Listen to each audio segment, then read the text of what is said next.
Hi, my name is Katia Harvey-Taylor. I'm one of the Assistant Head Teachers here at Park Vale Academy, and welcome to this video that's going to focus on supporting your child through their GCSE exams, both their mocks that are coming up soon and the real exams that will be in the summer.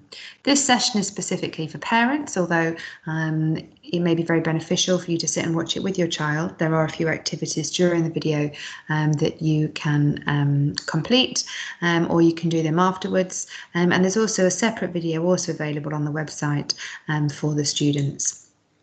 And this video is really about bringing us all together, so both the school and you as a parent have the best interests of the children at heart, and we want to be able to work alongside each other in order to help each child achieve. So if you feel better informed about what's going on with the children's exams and how you can help them, then that hopefully will lead to more success in the future for your children. And it may be that you've already tried to have some kind of conversation with your son or daughter about homework or how they feel about their exams or how much revision they're doing. And you may have already realised that those conversations can be quite tricky. Now, let's be honest, what are we dealing with here? We are dealing with teenagers who, sometimes aren't the most forthcoming with how they feel, and equally maybe don't feel that we listen to them either. So I'm going to start off with just a few tips about how you can broach this conversation or these sorts of conversations with your children before you sort of start to think about, or we start to think about how you can help them specifically with revision. Now, it may feel that you are always nagging at your child about whatever it is that is, bothering you, and certainly they may say the same. Mum, Dad, Gran, you're always nagging at me. Certainly, I know how some of the children say that about teachers here at school from time to time. They feel like we're always on their case, and we know that it's because we've got their best interests at heart, but that's not necessarily the way they always see it. And it may be because they don't kind of really hear the message that we want them to hear. But I would say nag really stands for no advantage gained. If you find yourself nagging at your child, it's not going to get you anywhere, and it's not going to have any positive impact on them. So we need to try and sort of do less of the nagging and something more of other things. And one of the reasons why they maybe feel like we're nagging them is because of the way we speak to them, which it's so natural we don't even notice that we're doing it. But quite often we might be saying to them, why aren't you getting on with revision? Or why is it that you never make time for your homework? Or why do you always rush it? Why are the teachers ringing me to say you haven't done this piece of homework? Why is it that you're always playing on your Xbox? You need to be revising for your exams, and so on and so on. And if we look at all these sentences, what we notice is they're all quite negative, and they're all putting a lot of emphasis on the child. So why aren't you doing this? Why aren't you doing that? And maybe a better way would be if we can reframe some of these to be positive, and for them to feel like we are working alongside them. So have you started your revision yet? Would you like some help? Shall we sit down and look at something together? Have you got any homework that you want any help with? And that kind of thing. Or why don't you go and have 30 minutes on your Xbox, and then let's make some time for revision. So we can rephrase these sentences so that the children feel that we are listening to them, acknowledging what it is that they want to do maybe, but also sort of willing to help them achieve and succeed. But as I say, do particularly just watch out for those words why and you in the same sentence. So it is an alternative approach that's needed if we're going to have these conversations. And rather than using the sort of nag idea, I would suggest using this grow model. So when you're ready to sort of have a chat with your child about revision, I would try and use this and have this in the back of your mind, so you're really able to have a useful conversation with them. So the G of grow stands for goal, and that's really thinking about what is it that your child wants to do. And it may be that you already know. They may have very clear plans for the future, but it may be that they don't. Or their plans may be sort of what they want to do next year in terms of, going to sixth form or to college or doing an apprenticeship, but their plans don't go much further than that. But it is really important that if they haven't started to think about that they do have an idea of what they want to do in the future. So they've got something to aim for, and to kind of really focus them in terms of why these exams are going to be so important. If when you're having this conversation with your child you realise that really they really don't have a clue and they could do with a little bit of support, do let your head of house know or give the school a call, because we do have careers support and careers advisors in school who can support your children and help them look at their options. So once you've talked to them about what their goal is, then start to say, well, what's the reality? Where are we now? Part of their discussion about their goal may be, well, what is it that you want to aim for? What grades are you hoping to get in the summer? And then you think about and look at what the reality is now. It may be that you can sit and look at some of their grades in their book, or depending on when you're having this conversation, maybe you've got their progress report from school, and you can start to say, well, where are we? How far away are we off this goal? How are you really doing at the moment? And that will help you to then feed into the next bit. So, okay, what are your options? Given the gap between where you are now and where you want to be, what are the things that we need to do? And that feeds into the what as well, like the actions, what are our next steps? And it may be that actually when you sit down, your child's pretty close to where they want to be. There are some students who've been working extremely hard and are feeling quite stressed and anxious about all the uncertainty. So the what here might be, well, actually, we need to make some time for you to have a break. You need to do your hobbies. You need to have an evening off. And it might be that you're having that conversation just as much as saying, actually, right, you need to sit down and do this, that, and the other. It really depends on, how the first part of that conversation goes. So that's really going to sort of support your child and make them realise that you're, really interested in how they're doing, and that you're going through this alongside them actually. And we'll look at sort of, why this is so stressful for students as well. And we know it's hard. Sometimes it may feel that you're not getting through to your child, but I would say do try and pick your moment where you can kind of sit down together.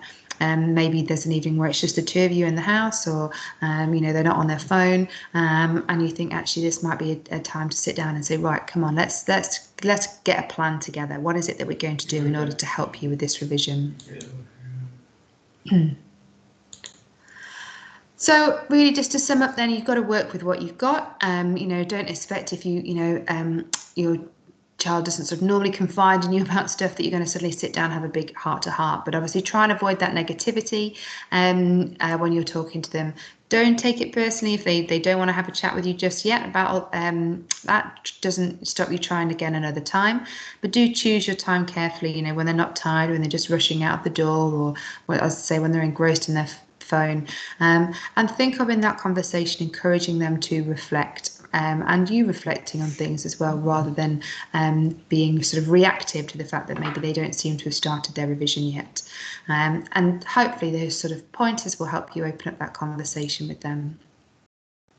So exams are coming, and I'm just going to start with a few numbers which will hopefully help to sort of put into context why this can be a really particularly stressful time for our children.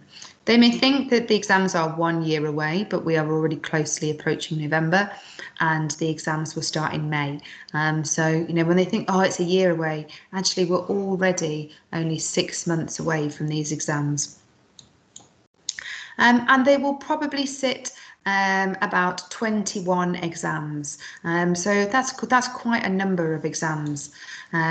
Worst case scenario would be 2 exams for English language, 2 for lit, maths. There are different options down here. You can see the different subjects that they're doing. And if they're doing triple science, there may be 9 exams then for triple science, fewer if they're doing combined science, but triple science has 9 exams. So they've got a huge amount to revise for, and sometimes this can make it seem like such an uphill struggle that they don't really know where to start.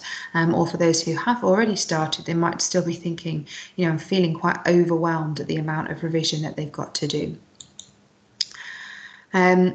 And 42, that relates to the amount of hours that they will spend in exams. So if we look at how much those different exams add up to, it actually adds up to 42 hours worth of exams that they'll be taking over the summer.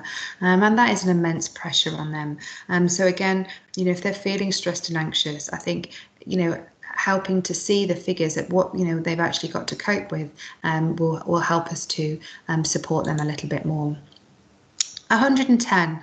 This is the amount of days between now and the start of their exams. Now, there may be a little bit of flexibility with this because some exams, one English and one maths exam, are going to move forward slightly, and the rest of the exams are going to move back slightly. And that's all to do with, you know, planning for the current circumstances, and we don't have any control over that. But again, that does mean that if they don't start revising soon, you know, the clock is ticking, and quickly those days will disappear. And then if we also think about the mock exams that are coming up even sooner in November, there's 23 days from the end of this half term until those mock exams, and actually only 5 of those days are in school. So again, that's another way to kind of broach that conversation with them about this is why they really need to start revising, because they cannot just rely on those 5 days in school for revision. They need to be working independently at home over the next couple of weeks in order to get started on the revision for their mocks. And it does all add up, so it's not just about the exams, but there is a number of elements from the different subjects that they do where their grades and marks will count earlier. So controlled assessments and practical tasks and some of the BTEC units, some of these bits have already even been completed. And things like the speaking and listening exams in Spanish and French will be much sooner than the real exams as well. So there is the opportunity to kind of get some extra marks sooner, but obviously that also puts pressure on them in terms of making sure they're in school all the time, because all of those bits count. So some of those subjects that have a non-exam element are listed there, and if your child is studying them, any of these subjects, it might be worth having a conversation with them about, oh, have you done your controlled assessment? How did it go? Do you need to do any more work on such and such? Have you got speaking exams coming up? And you can, you know your child best in terms of what subjects they're doing and whether you can sort of open up that conversation with them. And then also for you to be aware of some other dates that are coming up. So the dates of when they get their progress reports and parents' evening. So these will be after the mock exam, and then we will do the same process in the spring, where they get the data sent home, and then the Year 11 review week, the week commencing Monday the 29th of March, is an opportunity for you to come into school and meet with their tutors as well.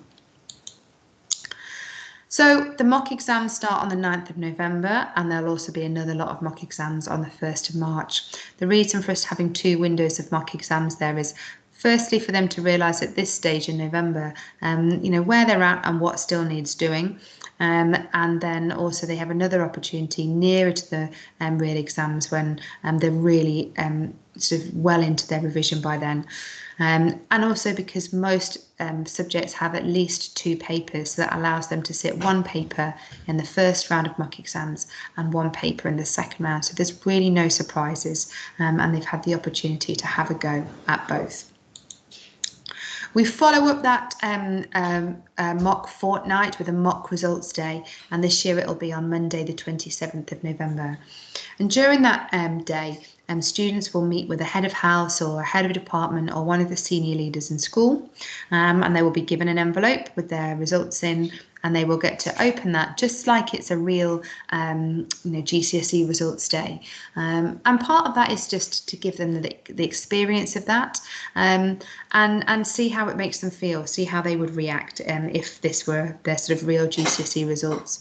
But they do that with that head of house or head of department and so on, and then we can talk them through how they're feeling. You know, are they pleased with themselves? Are they disappointed? Why do they think that is? What are they particularly pleased about? What are they particularly disappointed about? What was it that they did that they think helped them to do well in terms of revision? You know, how much revision did they really do? Maybe, you know, what could they have done a bit more, and what could they have revised more on in order to help them do better? And we might also talk to them about, well, would these grades be enough for you to reach your goal? What is it that you want to do next? And is this going to allow you to do that? And if not, what are we going to do about it? So it's another opportunity for us to support them through that process, encourage them to be reflective and kind of make a bit of a plan going forward as well. So there is a lot of support already in school. There's a few suggestions there or examples of things that do happen throughout the year. We also have assertive mentors, and they are members of staff who will meet with your child regularly to allow them to have that individual conversation about how revision is going. And there are also lots of ways that you can support as well. Because the main thing is here is that times have changed, and as you've seen from the amount of exams that students have, it's all linear now, and there's a huge amount of pressure on these exams at the end of the year in comparison to when they were able to do modular exams or resits and things like that. You know, that doesn't really exist anymore. I do think it's worth pointing out at this point, though, that resits for English and maths do exist, and if students don't get a grade 4, regardless of what they're going on to do next year, whether it be sixth form or college or apprenticeship, if they don't get grades 4 or above in English or maths, they will be expected to go back to college to do those until they get a 4. And as I say, even if they're doing an apprenticeship, that would mean they'd need to go into college one day a week to study for those exams. So, you know, that should be a real motivation for them to do their best and try their hardest in those 2 subjects specifically, but obviously they need to do their best in all of them. So let's have a look at what the research is saying about how best to revise, because this will help you understand what it is that your child needs to do. And I have already shared something like this. So in the student revision video that I have created, I share the same kind of information with them. So there's something called Ebbinghaus's forgetting curve. Ebbinghaus was around at the end of the 1800s, but more recently scientists have been reflecting and looking at his research, and it's proven to sort of hold true actually, and it's changing the way that we expect students to revise and the way things are taught and how they learn, because we're learning a lot more about how we all learn. So on one side you can see the percentage of information that is retained, and along the bottom you can see time going forward, going on, and you can see we've got this very, very steep curve that drops off very quickly. So when you first learn something, you can remember most of it straight away, but even within 20 minutes you will have forgotten up to 40%, and you know, by the end of that day you'll have forgotten over half. And then you don't really get that information back. You know, it might drop off even further than that, but you very quickly forget things, and that is the case for everyone, regardless of our level of intelligence. We can only really hold up to 7 pieces of information in our short-term memory, and the rest of it has to be stored in our long-term memory. But we can only store that information if we work with that information.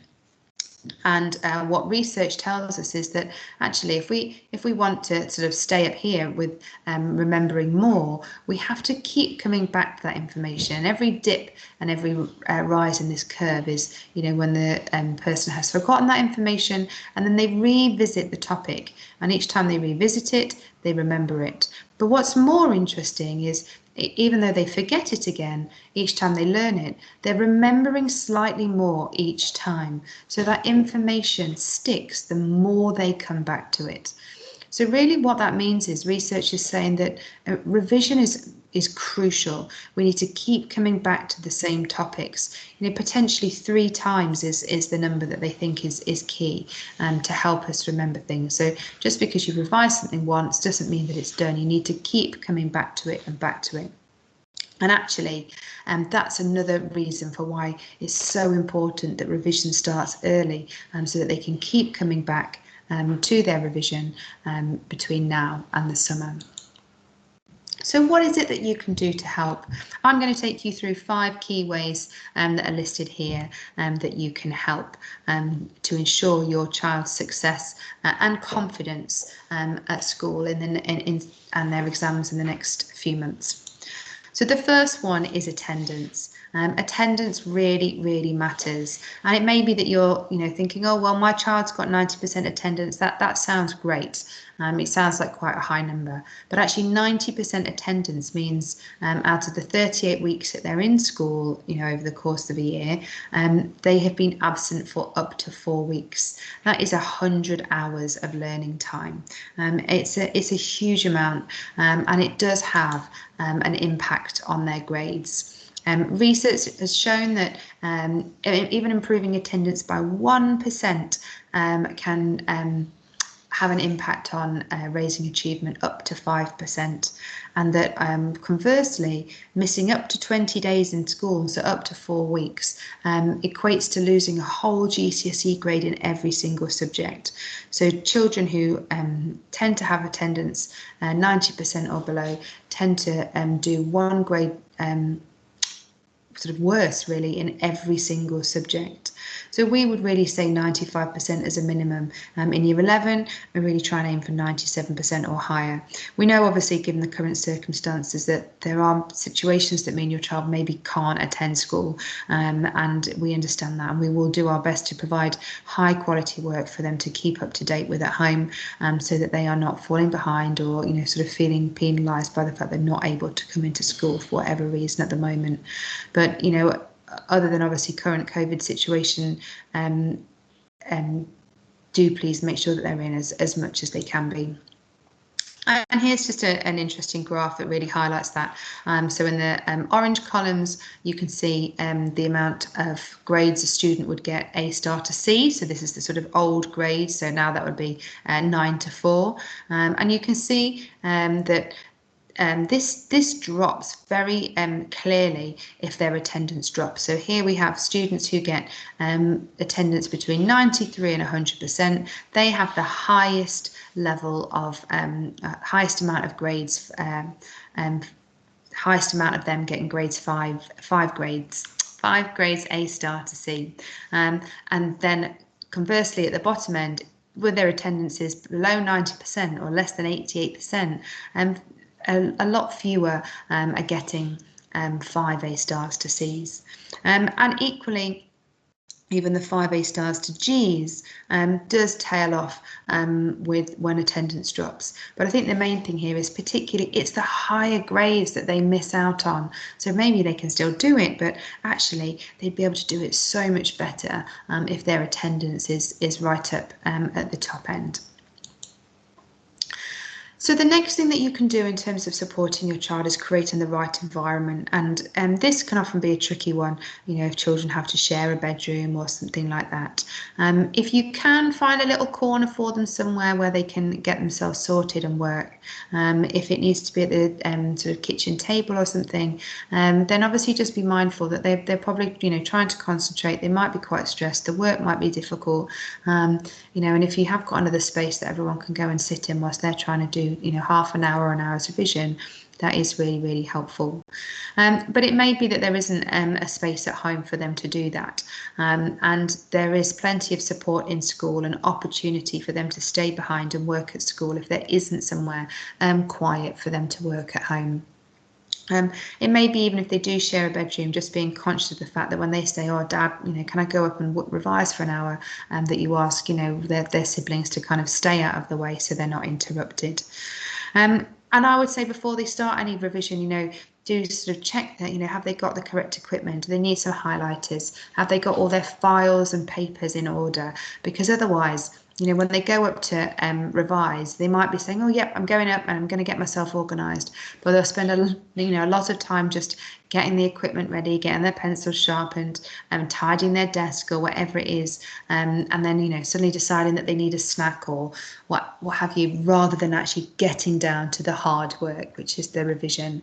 So that kind of getting them organised can be something that you help them with first, so that when they are saying they're revising, they then haven't got any distractions from anything else.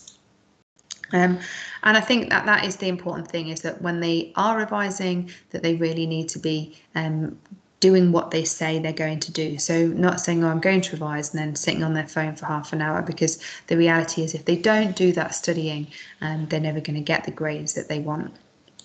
So one of the other things that you might want to do with them is download this little questionnaire that's on the website along with these videos, and you could sit and complete this with your child, which is getting them to look at these different statements to do with the sorts of things that they may or may not feel distract them. And then once they've done that, they identify what their top 5 distractions are, and they put an action plan in place for how they're going to avoid it. And it may be that they do want to revise with music on in the background, but I would really suggest that the TV on in the background is not going to help. And if they say that they are, capable of revising with their mobile phone, I would probably for that one overrule and say they really need to be handing their phone in to you. But again, you can sort of frame this as a positive and say, right, let's go and revise for 25 minutes. Give me your phone so that I know you're focused, and then you can have your phone back for 5-10 minutes when you come down. And when they come down and want their phone back again, I would ask them to show you what revision they've done. Not only because you can check up on them, and that obviously helps to make sure that they've done it, but again, you can phrase that more of, oh, what have you been doing? Do you want to show me what you've done? Oh, talk me through this. What does this mean? It's a long time since I was at school. Or use it as an opportunity to engage with them and get them to talk to you about their revision. This is also a really crucial step for them in terms of talking through what they've learned, because again, it helps it to stick in their head. So that's a nice little activity that you can do together. So the other thing that you can do is encourage them to access the support that's in school. There are a number of revision sessions that are already up and running after school, but there'll be a formal timetable that goes home after half term. And if students, again, are struggling to work at home, these sessions can be really crucial, actually. And also to encourage them to attend, we have previously had a kind of little revision card that we give them, and completion of that gets them into a prize draw. Now, we are aware that not all students want to work at home. So again, if they're, work in school. So if they are doing revision at home, they can also get signed off for what looks like an hour's worth of revision, be it online or if they bring their notes into school. Last year, students got a £25 Amazon voucher if they won that prize draw, and obviously the more revision cards they complete, the more chance they have of winning.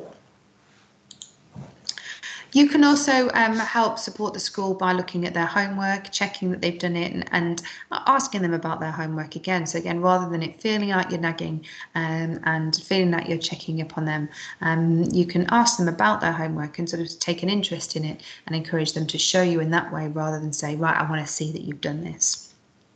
If you haven't got a log on for Show My Homework, then do let the school know. But the best thing to do with this is have it downloaded onto your phone, and then it's really easy for you to, just sort of keep up with where they're at with their homework.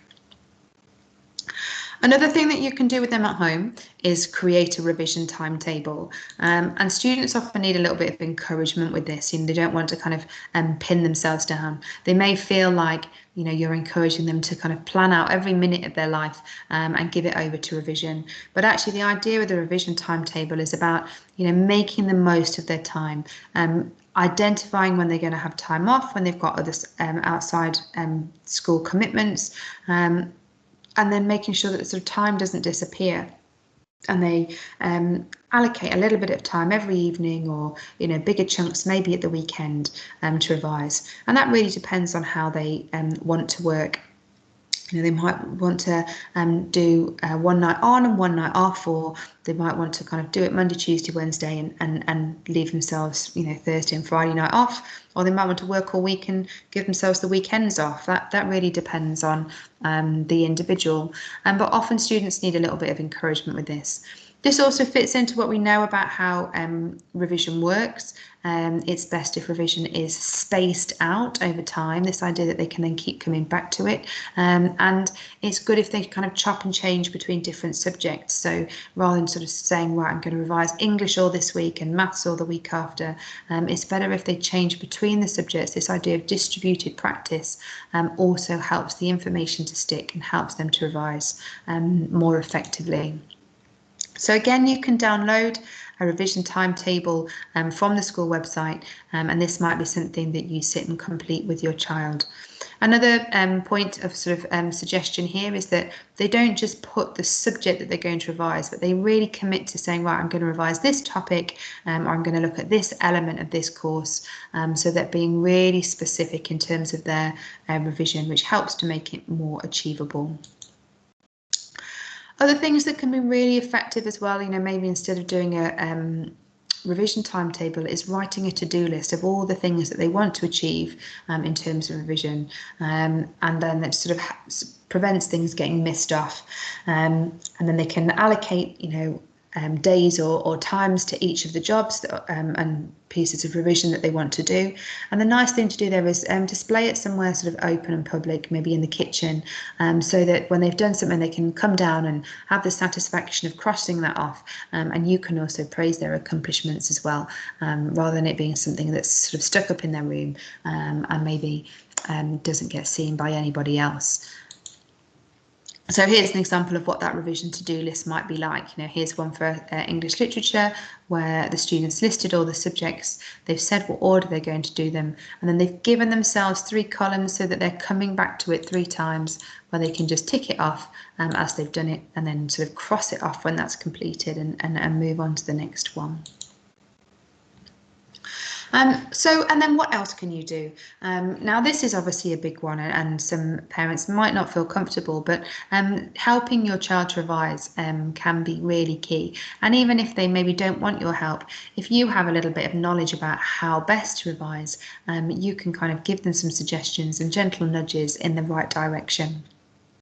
As I say, there's a revision video on the website as well for students, which takes them through some revision strategies, and they will have done quite a lot of this in lessons in school as well, so they should have a good range of strategies to use, but here's a little bit of information that will help you as well. So essentially, revision can be broken down into 3 types. Any revision that students do should be either transforming the information or the knowledge into something else, reducing the information in some way, or getting them to retrieve the information. So practicing finding that information quickly and correctly, so that they can effectively retrieve that information in their exams. Things like reading and highlighting do not work. They do not help you to remember things, and that's because they don't fit into any of these 3 categories. Things that do fit into these categories would be things like taking notes, writing things down on post-it notes, putting them on flashcards, creating mind maps, drawing little pictures to help them remember information. Quizzing themselves, setting questions and getting you to test them on them, anything like that would really help, because it's actively getting them to revise. So let's have a look at a couple of those strategies now. So you've got a huge piece of information like this that they might have to learn for geography. They've got a number of case studies that they just have to know. So the first thing they could do is pick out the key information, and they could turn that into a flashcard. So a few suggestions, if they say, oh, can you have a look at my flashcards, or, you're testing them on something that's on their flashcards, is the flashcards should use different colours. It makes them easier on the eye, and it helps the brain to remember key bits of information. They shouldn't be using full sentences. They should be using bullet points or kind of just key words, and keywords and spellings on there they may want to underline to really help draw their attention. And if it helps them, they can use images on their flashcards as well. So, if we take a different topic, say these were 4 different flashcards, hopefully you can see which one would already be the best, and then maybe second best, and then sort of not so good. So something like D, which is not in full sentences and it's using a bit of colour, it's going to be really helpful. B is certainly going to be the least helpful, because there's just too much information on there for them to read. What would make these flashcards even better is if on the other side they've got some questions that help the students to retrieve this information, and then they can say to you, oh, can you just test me on my flashcards? Or you can suggest to them, have you got any flashcards? Do you want me to test you? To help them with that retrieval of information as well. And, depending on how they prefer, we all have different sort of styles. I certainly preferred, in terms of reduction techniques, just taking notes for me was helpful. But if you don't want to take notes, some students prefer mind maps. And you can see here, this is really like a big flashcard essentially. The same rules apply in terms of using a variety of colours, having a mixture of text and images, and not writing really in full sentences, and having sort of the information branch out. So they've got the key information moving out towards the detail as the branches get thinner and thinner. And it may be that also your child wants to do that in a much more visual way. But again, things to sort of keep in mind when they're making mind maps or flashcards is, see it, thinking about how they see that information. Can they personalize it and make it stick in some way? Can they exaggerate it or emphasize it, especially through their imagery, and make connections between their learning? This is particularly where mind maps can be helpful. And again, sharing it. So once they've produced something like this or a mind map, then being able to talk through it and turn it back into prose or turning it back into that kind of narrative is really, really important. Other ways that your children can revise is using IT, and this certainly helps to break up revision. But just like everything, we don't want too much of a good thing. So a certain amount of IT is fine. And if your child's saying, no, I need my phone to revise, Mum, or I need my iPad, that may well be the case, that they want to do some revision online. So I'm just going to show you as well some of the different things that they could be doing. The top 5 resources that our teachers use or suggest most frequently are listed here. And all of those can be accessed from our website through UNIFY, this button in the bottom right hand corner. There are other ones that teachers use, so there's one called Memrise, which MFL use, which is growing in popularity. So there are the things that students may want to use. But when they click on UNIFY, you'll get some boxes that pop up like this, and any of those boxes can be clicked on, and that will take them to the revision. So GCSE Pod has online video podcasts, and they can watch those, and often there's quizzes built into the end of them as well, and they exist for a variety of different subjects. Quizlet is also another good one, which really has lots of sets of flashcards. So a lot of subjects that have keywords use Quizlet quite a lot.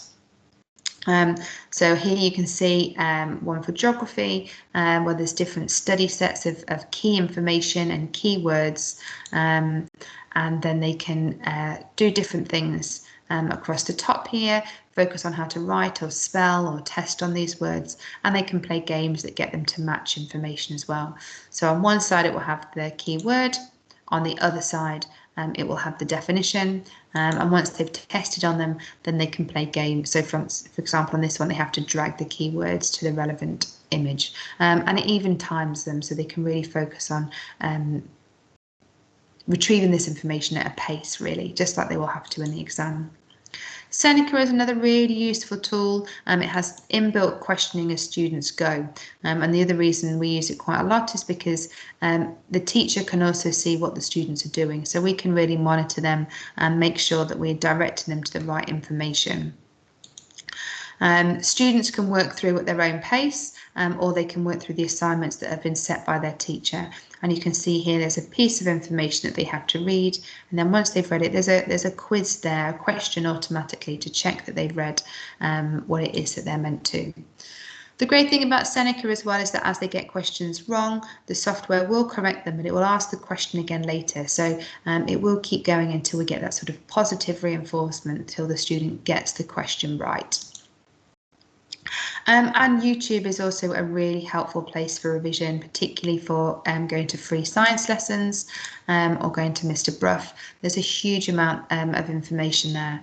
But if we think back to those 3 sort of categories of revision techniques, it's important that the students aren't just sitting and watching. They need to be making notes or turning the information there into some other kind of text or a revision resource in order to help that information sink in and stick. And BBC Bitesize is also great. This is personalised by age and by the type of GCSE that they're doing. And once they click on the subject, they can also choose the exact exam board to make sure they're studying the right material. And then they can pick the different topics. So there's plenty that they can do online as well. So hopefully there's a whole variety of ways there that you can help your child. But if you're sat there thinking, well, what else can I do? There's one more resource that's on the website. It looks a little bit like this. So you can print it off and you can cut the table up so that you've got a series of different cards. And then this again is another activity you can do with your child. You might want to sit there and sort those cards into these different categories. What would they do in the weeks before the exam, the week of the exam, the night before the exam, the day of the exam, and in the exam hall? And again, this is another way to really illustrate that point that the revision needs to happen a lot earlier rather than kind of being someone who crams at the end, because towards the end, the night before the exam and so on, they really need to be, having a good meal and going to bed early and getting a good night's sleep so they can wake up ready and refreshed for these exams. So that's it from me. I hope there's some useful hints and tips there, or things that you can do with your child to help support them with their revision. If you do have any further questions, don't hesitate to give the school a ring, and we will endeavour to continue to support you and your children through their GCSEs this year. Thanks very much for watching. Bye.